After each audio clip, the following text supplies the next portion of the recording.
Keenan, just how much more comfortable are you this year at this point compared to maybe last year transferring in?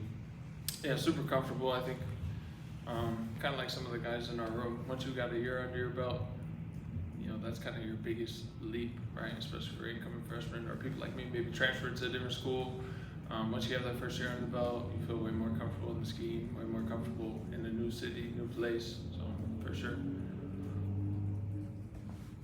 Go to Eric and then Adam.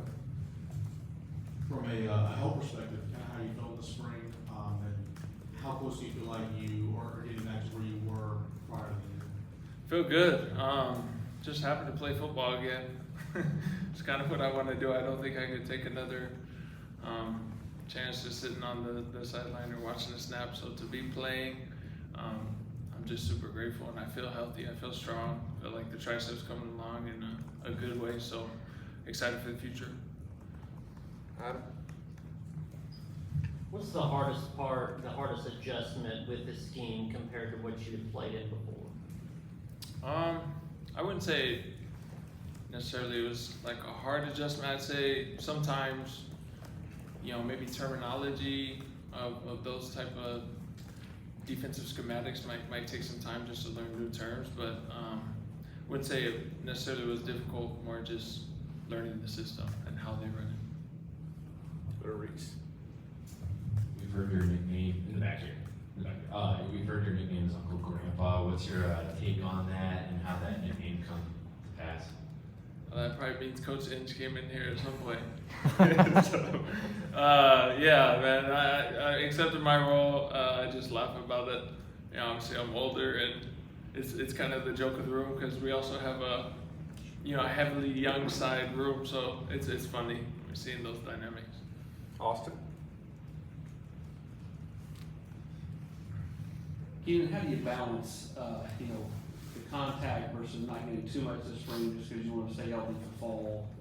Just because based off, last 4 years you have missed, so you probably need to knock some rust off, but, at the same time stay healthy as well.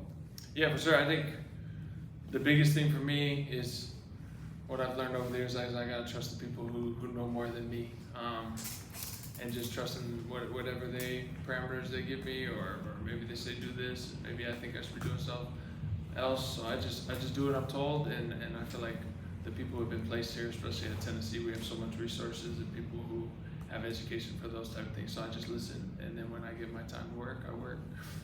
Patrick. Coach Inge, I think when he was introduced, said that he mentioned that he recruited you out of the portal. Is that correct? Did he reach out Yes. to you? What do you remember about that interaction? And was it kind of odd seeing him come and now be your position coach? Yeah, it's just funny how all things kind of work around, man.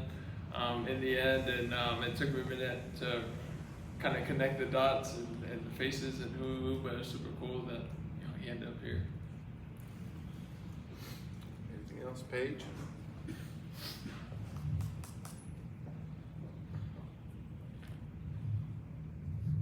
Coach mentioned that his mentality and philosophy is to have a player-led team. That's a sign of a successful team. How do you embrace, especially being one of the older guys, being someone that's the voice of that position group? Yeah, it's like Coach Inge always says. He says leadership is best coupled with action. So I'm just taking the opportunities when it's time to lead. When it's time to follow. When it's time to pick up one of your teammates, pick them up.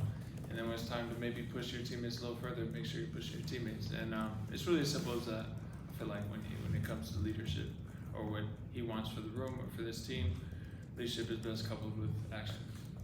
Ryan. Talk about the divide, some of the young guys. One of those younger guys, Evan Spilden, he just got here. What have you thought of him so far? Coach Inge was saying he's looked pretty good. No doubt. Yeah, you wouldn't think he's a freshman. And he just got here and hopped into spring ball, so super excited for him. I feel like he's had an amazing camp for someone who just walked in the building. What stands out about his game? I mean, to me, he don't really look like he came out of high school. He looks the part, and I feel like he has a really good head on his shoulders, and that's what's actually going to take him far. Someone who's going to come to work every day, constantly picking people's ears. I've been able to have lots of time with him one-on-one and being able to hear his thoughts and being able to spend time with him. So I know what type of player he's going to be, and I know what type of player he has been in spring ball. Super excited for his future. Go to Patrick to close it out. Keenan, how would you say that, what's the biggest way Coach Inge has come in and pushed you? What's been the way he's trying to help you become better? You kind of talked a little bit about the leadership part of it, but also as a player too, he said that he wanted to kind of push you to be one of the best linebackers in the country. How has he kind of gone about making sure that you can kind of take the next step as a player? Yeah, I feel like Coach Inge, when he first came into Tennessee, kind of as LBs as a whole, we understood pretty quickly he's a really good teacher in the room. So learning the game, he has a lot of wisdom, experience, and you can tell, just from talking with him. So in that way, I feel like he's made us a smarter football players in the LB room. And then I think also him just pushing us maybe in those things that we each struggle with individually, or what our weaknesses are. He finds them, he works with us, and pushes us to fix those things. All right, thanks, Keenan. Thank you. Thanks.